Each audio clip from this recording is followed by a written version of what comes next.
My name is Jason Crotteau. I am from central Wyoming. I'm based in a little town called Riverton, but we travel all over the U.S. doing training, everything from concealed carry, defensive pistol, defensive rifle, all the way up into the long range. The long range is a passion of mine. I spent 6 years doing close protection. The last 3 of those, I was doing counter sniper operations. That's what kind of got me triggered into the long range game. And for the last decade and a half, I've been a competitor. Everything from mid-range F-class all the way out to what we call extreme long range, so 2,000 yards and beyond, which is where I really like to play. Long range is, number one, very subjective. Everybody that I've talked to here has a very different perception of long range than I do. So just quick show of hands, who has shot long range? Okay. Yeah. Okay. How far? What was your longest shot? 1,240. Okay. 1,200 yards. And you're 1,000? Okay. So 15, 20 years ago, 1,000 yards was considered way the hell out there, right? With modern advancements in equipment, that's not really the case anymore. We've kind of designated long range into 3 categories. Number one is what we've kind of considered mid-range, okay? And that's going to be your 300 to 1,000, okay? That's what we're calling mid-range today. And again, this is subjective. You talk to somebody from the Midwest, they might give you a different story because they have like these things called trees. Okay. Next we have the long range. This is where we really play. Okay. And this is going to be your 600 to about 1,500 yards. This is where you're going to see most of your competition shooting, your PRS, your NRL, somewhere between this mid and long range. Next, we bump up to ELR. Depending on who you talk to, this is either extra long range or extreme long range. This is where you're talking 800 to 2,000 plus. Okay, I just shot a match not too long ago. The longest target was 2,052 yards. There was a challenge in this thing. You had to shoot a target that was the size of a whiskey bottle at 1,100 yards. You got to win a bottle of whiskey, so that was kind of cool. I did not. So when you start getting into long range, for those of you who really want to get into this, what do you think your first step would be? Anybody? Okay, the rifle. That's where everybody wants to start, is the rifle. I would caution you against that. And the reason I say that is, first thing you got to do is you got to figure out where you're going to play, right? So you get into this mid-range, and you're going to see some of your mid-range F-class. You're going to be in your NRL and your PRS stages, okay? That's where these games are played. The long range, you're going to see some of your NRL, NRL Hunter. Your PRS, you might have one stage that's going to go out that far. Your F class, you're going to see that. But this is where you start eking into some longer stuff. The other thing you're going to talk about mid-range, who here would consider getting into the long-range game to train for hunting? Okay? This is something that we do a lot in Wyoming, and anybody that's been there knows that we can see for a really long ways, which means the things that we hunt can see us coming from a really long ways away, and they tend to stay over there. So we got to learn how to shoot a long ways, right? ELR is going to be, well, really, really long ways away. This is when you start having to play with things like flight times. This is where I'm sure you probably all heard of Coriolis effect, right? That's where these things start to play. One thing I will say about Coriolis, people tend to make a really big deal out of it because of the movies. It's not really a thing, okay? The flight times that we're talking about your environmentals are going to have more effect on your flight, on your bullet flight, than Coriolis ever would. Coriolis is something that was developed for artillery guys that are shooting 20 miles, okay? So somebody starts telling you about Coriolis, I can tell you right now, they're up to here full of it. So, talked about starting with the rifle. I would say start with the ammunition, okay? So you get into your mid-range stuff, that's going to be a lot of your 6mm, your 308, your 6.5s, okay? These are going to be great for that mid-range, okay? I can't tell you how many times I have guys that show up to class and we do most of our work, most of our training is in this mid-range category, okay? Because when you start getting into this, it's just application farther out. But they'll show up for a mid-range class with a 300 Win Mag, right? And because it's so powerful at that range, they're destroying targets and just fighting it, because that's a lot of recoil. And when you're out there shooting 100, 150 rounds a day, it's kind of punishing. I made the mistake of doing my first ELR match with a 7.5-pound lightweight 7 mag. And after the first day, I developed a flinch so bad it took me 3 months to get rid of it. It was painful. My whole shoulder was bruised and just, it was horrible. That convinced me to build my next ELR gun, which we'll get to. So figure out what your ammunition is going to be, and what's going to drive that is where you want to play. You want to get into the ELR, because that's where you're going to start getting into things like your 300 PRCs, your 300 Normas, your 375 Chi-Tacs, okay? Your 33XC is kind of the hot new caliber for the ELRs. Beyond that, once you start getting into the mid and the long range, you're going to be able to reach with your 6.5 Creedmoors, and even you start getting into your 6mm, your 6 Creedmoor, your 6 Dashers. 6 ARC is a really good caliber for your mid-range out to, say, 1,200 yards. Once you've decided where you're going to play, and here's another thing to consider. Let's say you want to do NRL Hunter, okay? This is a subcategory of the NRL series, which is National Rifle League. That was a spin-off of PRS, which is the Precision Rifle Series, because most of the guys in PRS split off because PRS has kind of become a circus. And what I mean by that is it's more about what can my gear do and how can I just really screw up a shooter, whereas NRL is more of a field match. You get out, you find a stage, you get your targets, you lay down, and it's all about what you can do performance with the gun. But NRL Hunter's interesting because there are certain rules that you've got to follow, right? One of those is a caliber restriction. So if this is something that you want to get into, look at the rules, the match rules that you're looking at going and playing, right? For example, I can't shoot my 6mm in an NRL Hunter match because they don't meet what's called the power factor. Power factor is based on the hunting regulations for Idaho. So you've got to meet a certain bullet weight going a certain speed. That's how it's determined. Okay? So once we've figured out our ammunition, the next thing we're going to talk about is now we got to find a gun to shoot it out of, right? And really there's two choices. You've got bolt guns, you've got gas guns. And 10 years ago, I would have told you that a bolt gun is going to be more accurate than a gas gun all day, every day. I can't tell you that today. Advancements in manufacturing, metallurgy, and just guys knowing what they're doing. Gas gun, I will tell you that shooter input's going to have more effect on accuracy than the gas versus bolt debate today. Okay, as long as you're using quality parts, everything's going to be great. I will caution you, I saw this in a class not too long ago.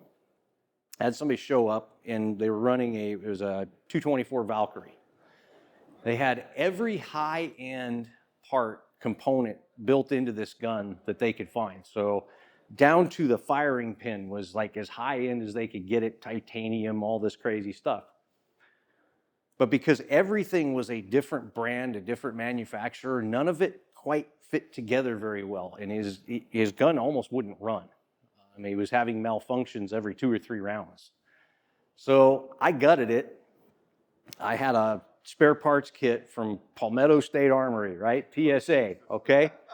Threw all these parts in, a $60 part kit, and the thing ran like a sewing machine with no diminishment in accuracy. So when you go to look at your rifle, don't consider the components so much. Your accuracy is in the barrel. And that's going to be all day, every day. Most guys that are playing the precision game are running bolts. They are simpler, less moving parts, a little bit lighter. And there are certain of the games that we play, there's a lot of the leagues and there's a lot of the matches that won't allow a gas gun. So most guys are running bolts. The other advantage to running a bolt is I can come to California and play.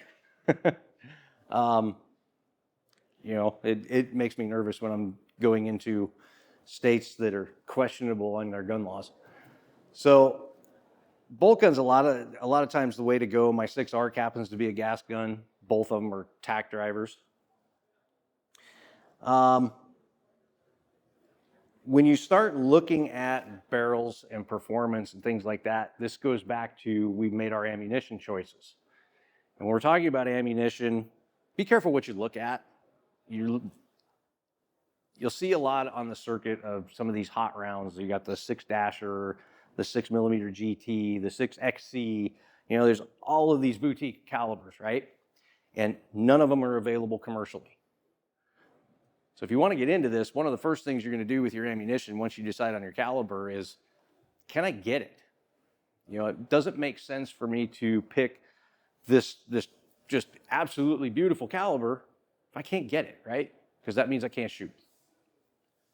I will tell you right now, it gets a lot of hate, and I don't know why, but 6.5 Creedmoor, you really can't go wrong with it. If you're wanting to play out to 1,500 yards, I've even seen guys shoot ELR matches with them. It tends to run out of gas at about 1,700 yards. So if you can get it out that far, you have to lob it, and it leaves the atmosphere, comes back in. It's like a ballistic missile. But it'll get there. So once you decide on a caliber, you got to decide on a bullet weight. And this actually is important. The reason being is your bullet weight's going to drive your twist rate in your barrel. The heavier the bullet, the tighter the twist. Okay? We figured this out because when we were doing a lot of work with the 224 Valkyrie and figuring out the twist rate for it, we noticed that when we tried to shoot a super light bullet, I'm talking 60 grain bullet, out of a 1-in-7 twist, it spins it so fast that it spins the jacket off. And now you just have a glob of lead you're throwing out there, and it's not very accurate that way. So if you're going with the lighter bullets, go with a lesser twist rate. So instead of a 1-in-9, if you're shooting, say, a 70 grain bullet out of a 224 Valkyrie, you want to go with more of a 1-in-7, okay? Or excuse me, 1-in-11. Make sense? You're looking at me funny. No, I'm getting the, wait a minute. Okay, so, sure.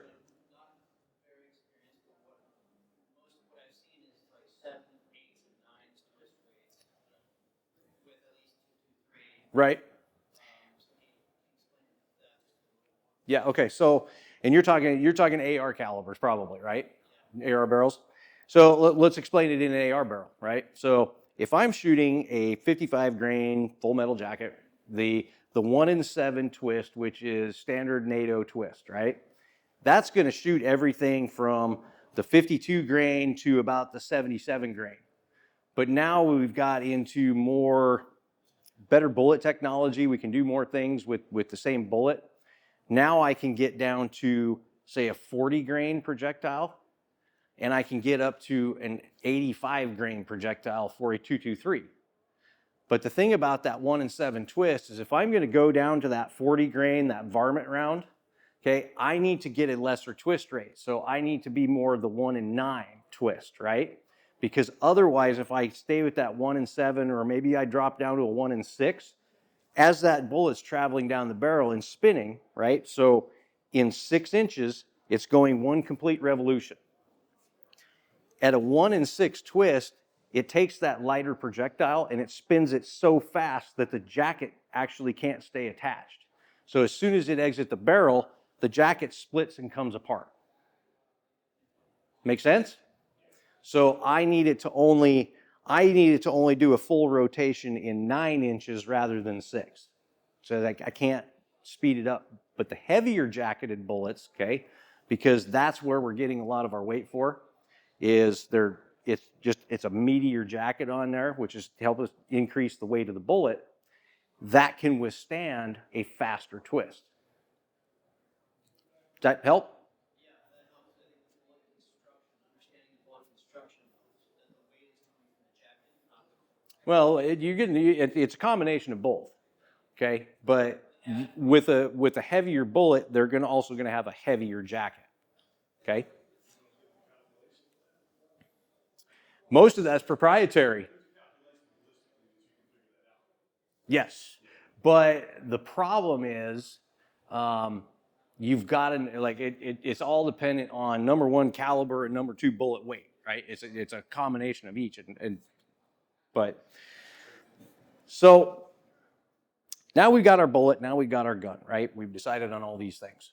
We got to put some glass on it. And this is where I see a ton of mistakes being made. First, in the mounting, let's just build this thing up, right? So if at all possible, and some guns you're not going to be able to. Ruger is notorious for this because they have their proprietary mounting systems. But if at all possible, you want a one-piece rail, okay? A lot of companies are coming out. They've got a front pick rail and a rear pick rail that will span the chamber. If you can get a one piece, that's going to help you because it's one stronger connection, okay? It also makes sure that everything is straight in line with the bore. One of the things that actually drives me absolutely crazy is Leupold has their proprietary ring and mount system, and the back ring can actually be shifted left and right in the mount. I've never understood why we would want this. And somebody explained it to me one time that it's because, well, at one point manufacturers couldn't drill their holes straight in the receiver. Wait a minute. So one-piece mount if possible. Next is going to be your rings. For a precision gun, you don't want the cheapest rings you can find, okay? This is your attachment for your optic to your gun, and you want this all to be very, very, very solid. I've seen more people get really frustrated because a scope came loose, twisted, shifted, did whatever, and it was so subtle they didn't notice it, but they sure as hell noticed it downrange. Your rings should have a minimum of 4 screws per ring to hold this thing down. And make sure you're paying attention to your torque specs. I've seen a lot of people ruin a lot of stuff because when it says 18 inch-pounds, they think 18 foot-pounds, and it doesn't work very well. You like the one-piece one? I know they're two-piece, but more of a solid one-piece base with the ring on the top of that, because you're talking about same thing with the rail, one-piece rail. So yeah, if you can find them, go for it. Make sure they're made by somebody reputable. yeah. There's a lot of people that are coming out with stuff, but it's Chinese. The problem with that is just the metallurgy. The quality of the steel, the quality of aluminum just isn't there. You've got to have quality stuff. Which is why this game has kind of been out of reach for a lot of people for a long time, as it was very, very expensive to get into. And eventually we got to thank Ruger for that, because when they came out with their Ruger Precision Rifle in 2015, it kind of revolutionized it because it put it within monetary reach of most of us, right? We didn't have to mortgage the house for a rifle now. Yes? Sure. Oh.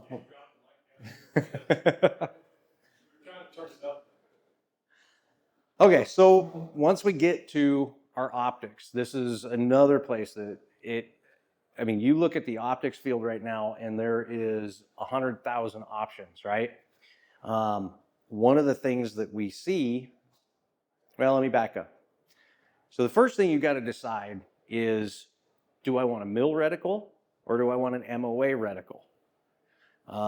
And depending on what you're doing, and again, this all comes back to what is my application? What am I going to do with it, right? In a hunting application, I would take an MOA reticle all day, every day. For that application, it is faster, it's more precise, and even for if I'm running F-class. Okay, so F-class shooting is 600,000 yards, and you're shooting a 3-inch target, and you're trying to put 10 rounds in this thing in one string of fire.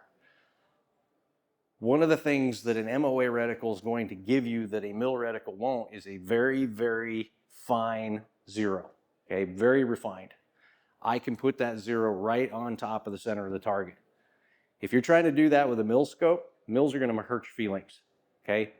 And the reason is just because the adjustments are grosser.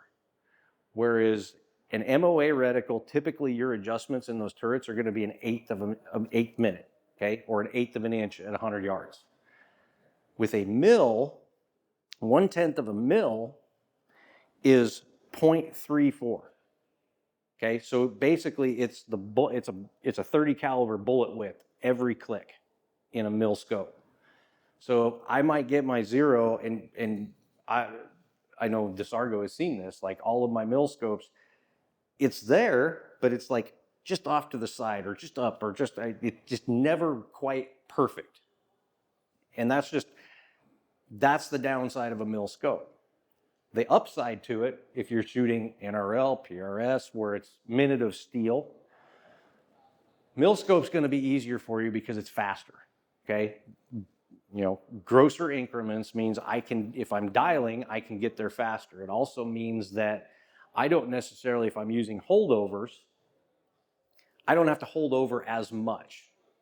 Now, with holdovers, the advantage, I think, goes to a minute scope, an MOA scope, because I can get more range in my scope by dialing down my magnification and using my holdovers. The reason for that is mill scopes tend to be first focal plane. What this means is that when I dial my magnification, my reticle grows and shrinks in relation to that magnification. My advantage to this is that I only have one dope that I have to remember. Dope being data on previous engagements, okay? That's my information. It doesn't matter what magnification I'm on because a mill is a mill is a mill is a mill. And it didn't even matter what the range is, okay? Because a mill is the same thing.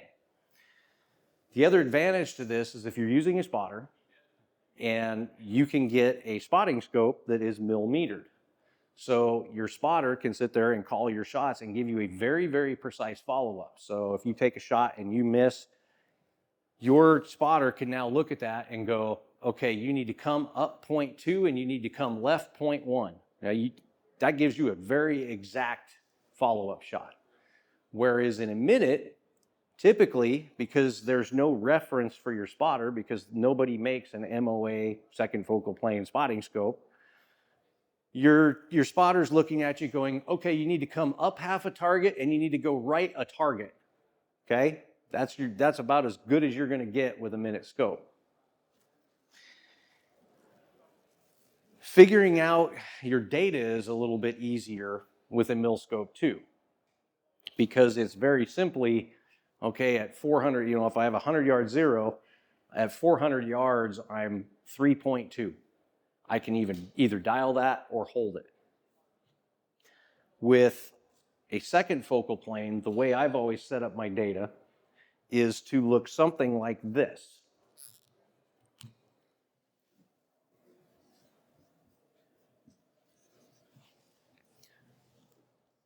What this is the magnification plus the line that I need to hold. So in my scope,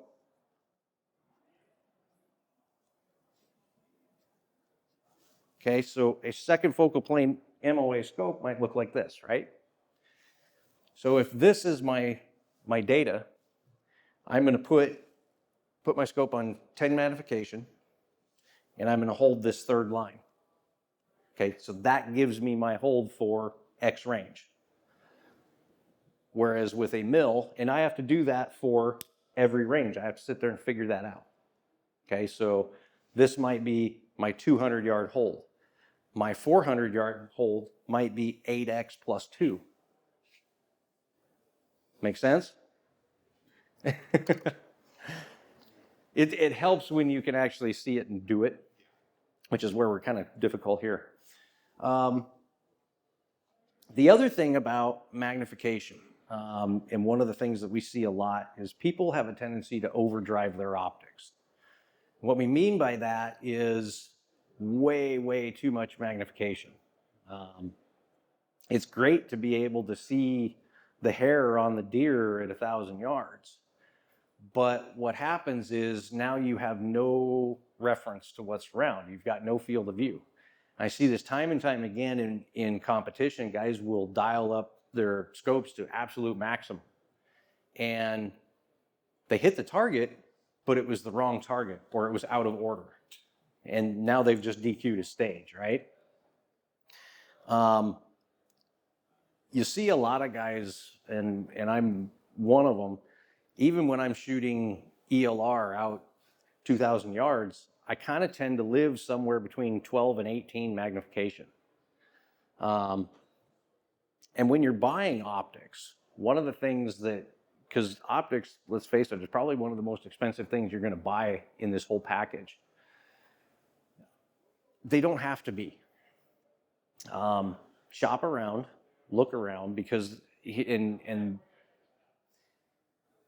you know the real difference between let's say a $1,000 scope and a $4,000 scope. Just to put this in perspective, 20 minutes. You're going to get 10 extra minutes of daylight at the beginning and at the end of the day. That's it. The more important thing to look at is the glass, the etching, and if it's properly calibrated. And yeah, so the proper calibration. This is something that we do at the beginning of every class, and something that I don't think anybody really talks about. Once you have your rifle zeroed, we do 2 tests to do what we call calibrate the optic. The first thing that we do is we do what's called a barber pole. Now, our targets are set up, okay, so that we've got our center, we've got circle, diamond, and then these are metered, okay? So what we do is we have our students, we set these up, we have them, the targets that we use, flip them over, one's MOA, one's mil, so it doesn't matter who's using what. I will have them overlay their reticle on these targets and make sure that all of the lines line up, okay?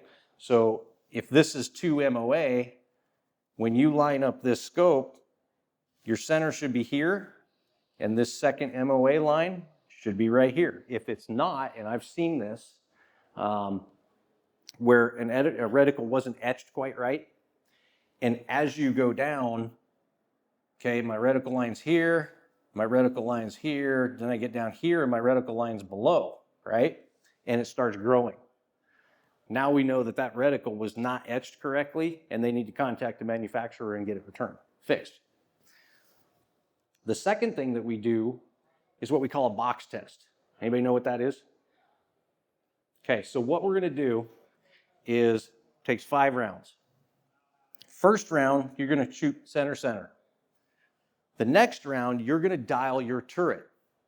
Typically, this is a 1.5 minutes or 1.5 minutes or something like that. So you're going to dial to the right, and then you're going to dial up. Still aiming at the center of the target, your bullet should hit here. Then we're going to take and we're going to dial you 2 minutes to the left or 3 minutes to the left, whatever it is. Same thing. You're still aiming at center, but your bullet should be center here. Okay, and we go all the way around. What this helps us determine is, are your turrets tracking correctly? Okay, once you know that those two things are right, you know that once you start making mistakes out in the field, it's on you, buddy. Yes, sir.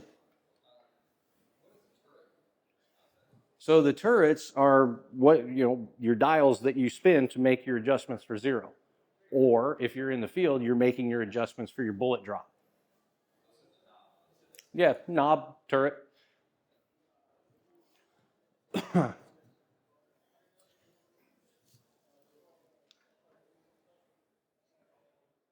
I totally lost where I was. Yes, box test. Okay, so yeah, once we've determined that our turrets are tracking correctly, because I've had that happen. I think that actually happened in the class you were in. We had a guy that his turrets weren't tracking properly. But we want to make sure that your gear is solid before we go out and we really start training, because the next thing that we're going to do is we're going to develop dope. And the way that we do that in our classes is we have metered steel, meaning we have circular steel plates starting at 200 yards and going out to 1,000. Each one of these is a 2-minute target, okay? So at 500 yards, it's a 10-inch target. At 1,000 yards, it's a 20-inch plate, right? I want to give my students enough room for error, but this is where we're developing our dope. This is where we're finding out and proving, because typically everybody's using some kind of a ballistic calculator. You've got Strelok, you've got Kestrel, there's so many of them out there. But we want to prove it because our environmentals are going to drive a lot of this too. For example, if you guys were to come up to Wyoming and you have a rifle here, you set it up, you went out and zeroed it, right? If you were to bring your rifle to where we shoot in Wyoming, you're going to be at 6,000 feet and about 20% humidity. I will guarantee you that your zero here is going to be 2 inches higher there. Okay? There's just less air in our air. So we want to go through and we want to prove all that.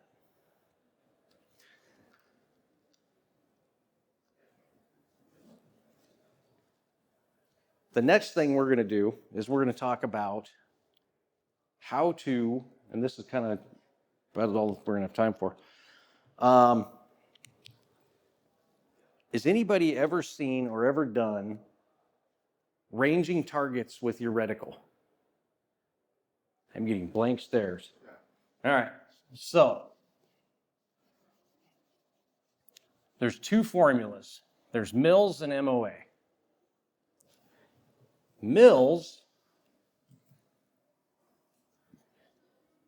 and you guys can take a picture of this or whatever you want to do.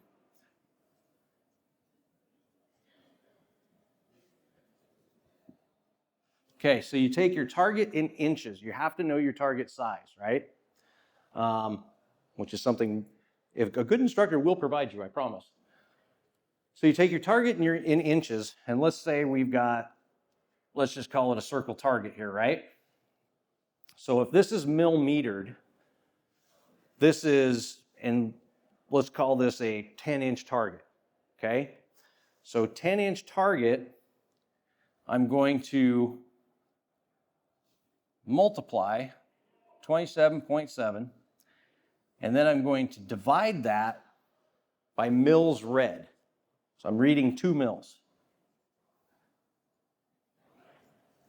And what that's going to equal is that's going to be the distance in yards.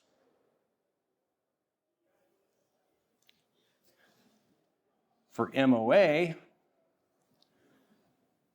same thing, target in inches.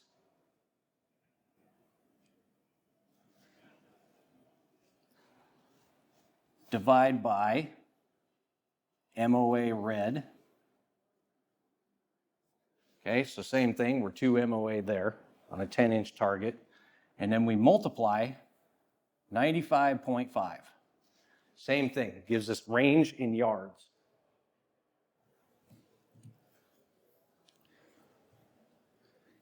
And it is frustrating as hell when you first start doing it because you have to be absolutely exact. But fortunately for us, there's this really cool thing that we get to play with. This is called danger space. Now we all know bullets don't travel in a straight line, okay? They kind of arc, right? Well, if I've got a target sitting out here at, let's call it 600 yards, and let's say it's a 12-inch target, I can be off a little bit in my calculation because of danger space. Because what I'm betting on is if I'm at, okay, so we're 600 yards here, all right? Let's call this 680, and let's call this 520.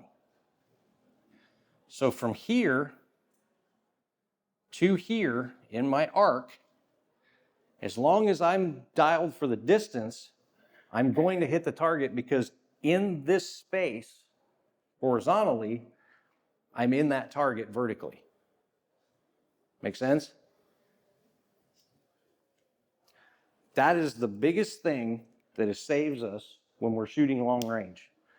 Because a lot of this stuff, it's not an exact science. It's probably 30% science, and the rest of it is being able to read the wind. Environmentals are going to be the hardest thing for you to master. I've been doing this for 15 years, almost 20 years, and I still don't know it all. I can read the wind fairly well. I can read the environmentals.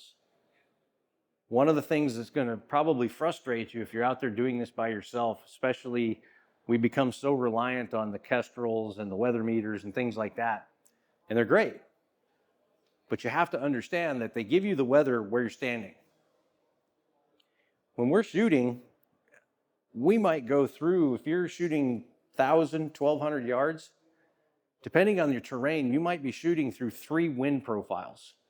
And every one of them's doing something different. I've been on ranges, we were doing classes where at 200 yards, the flag's going this way. At 400 yards, the flag's going the opposite way. At 800 yards, the flag's coming straight at us. And you sit there and you look at that and you're like, I don't know, take an educated guess. The other thing you have to consider, especially if you start getting into some of this match shooting and some of the terrain, if you're shooting across valleys, if you're shooting across coulees, things like that, you're not shooting, you're looking at the wind on the ground, but that's not what you're shooting through. You might be shooting through a wind profile 200 feet off the ground. How do you read that? Okay, so always take your weather data with a grain of salt. Look at what things are doing. And the best advice I can give you is watch your splash. If you miss, hopefully you're going to get some dust, right? Watch what that dust does. Don't just go, oh, well, I need to adjust this way. Watch what that dust is doing because that's going to tell you how hard the wind is blowing. You know, if it dusts up and it's just kind of a cloud that stays there, you know it's pretty calm. But like where we shoot, we've shot in 70-mile-an-hour winds. It is what it is. We were giving 30 mil leads on them. But the dust is almost non-existent because the wind's blowing so hard that it's just gone. So that's about all I've got for you guys today. So I guess at this point, questions? What scope do you like? What? What scope do you like? Well, that's a complicated answer. Reason being is I am sponsored. I will wholeheartedly endorse Loose Optics. They are who sponsors me. They use Japanese ED shot glass, highest quality stuff out there. I do shoot a lot of their stuff. My favorite is the MLX. It's their first focal plane mill. But I also have a Night Force, which I love the crap out of. But ultimately, find what works for you. But don't think that you have to go out and spend the $3,000, $4,000, $5,000 on glass. There is some good glass out there that's $1,500 and less. and it's going to last. Talk to people that do it, try them out. That's probably the hardest part about shopping for a lot of this stuff, is it's hard to go out and try it. Depends on what I'm doing. Most of my, well, in fact, all of my competition guns are first focal plane, but my hunting rifles are all second focal plane. Second focal plane for hunting is just easier. It's faster for me. Whereas for competition, like I said, it's minute of steel. I need to get there fast. One of the things that I do, and this is just personal preference, I prefer to hold over rather than dial. A lot of places that you're going to go, in fact, most schools out there are dialing schools. A question that I have posed, and something to just give you guys food for thought, you buy these scopes that have these really complex reticles, think Tremor 3, Tremor 5, like, right? The Christmas trees, the Horus. Why bother spending the money to have all of that stuff in your reticle if you're going to dial every shot? I mean, just asking, and why take the time to change your zero and dial a shot when it's in your reticle? Use it. It's always going to be faster. And now I don't finish a stage and have to worry and run off to the next stage and, oh, I forgot to dial my turret back to 0. Now I'm swimming. I've seen that a lot. Yes, sir. Does the recoil take your scope off the target? It can. And that's going to boil down to weight of rifle. And that comes to my second question. Okay? Can your spotter then see the bullet? Yes. Like a trail for it? You're looking. Does that help on figuring out what wings you're looking at? Yes. You're talking about trace. We talk about that a lot. And here, I'll bet trace is really nice here. Typically, high heat, high humidity, you get really, really good trace.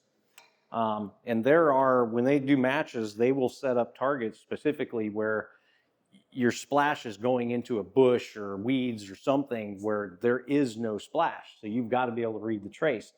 So if you think about it, essentially we're always shooting through a veil of water. That's what air is. It's, that relative humidity. So what we're looking for in that trace is that disruption of the water vapor. Now, the best way I can describe to read trace without actually going out and showing you guys to do it, if you were looking through a spotting scope, first thing you can do that's going to help you pick up the trace is figure out what your shooter's hold is on the target. Okay, if you've given your shooter their dope, and let's say they're holding it 2.5 mils, right? Take your spotting scope and move it up 2.5 mils so that you are showing the same sight picture as your shooter.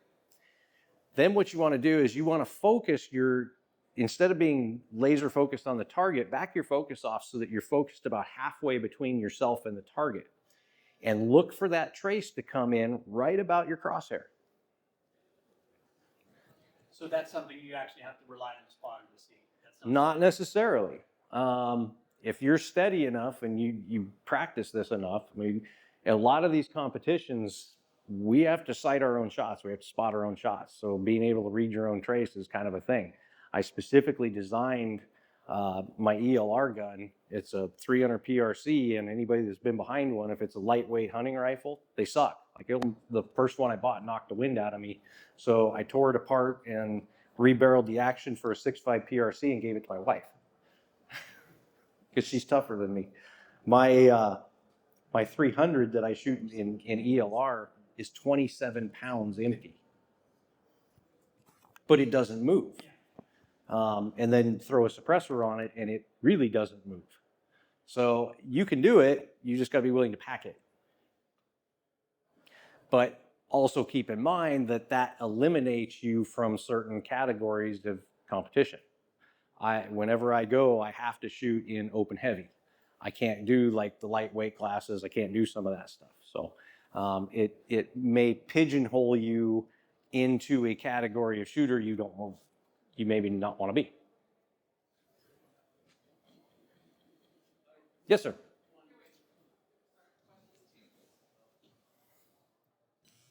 Okay. For somebody who's new to this and doesn't have a larger caliber, like long range gun, do you suggest, or is there a process of using smaller ammunition to get some of those learning effects and sort of training up on wind and range and things like that? Absolutely, because, and this is one of the things that we talk about in our classes all the time as we do our long range stuff.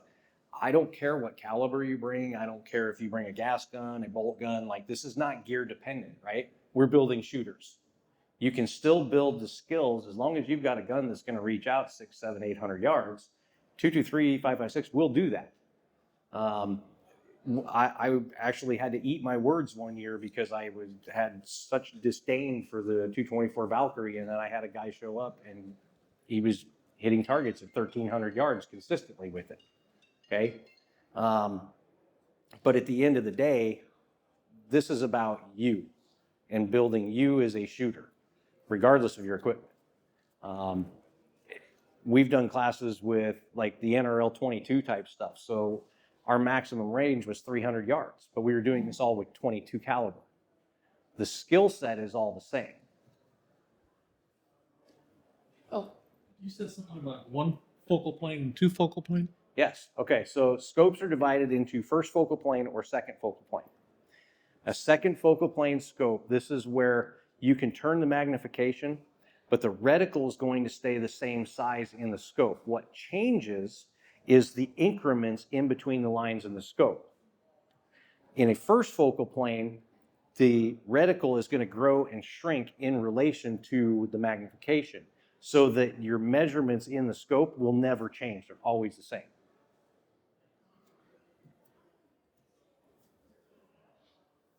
Any other questions? Oh, go ahead. How did you get into long range shooting? So maybe you weren't here. So I spent about 6 years doing personal security, private security work. And for 3 of those years, I was doing counter sniper operations. And then when I got done doing that, I came back and I started competing. Long range is just kind of like, it's a thing. But I live in Wyoming. I can see for a long ways. And for us, like even today, it's things like predator control, coyotes, fox, keeping stuff out of the chicken coop.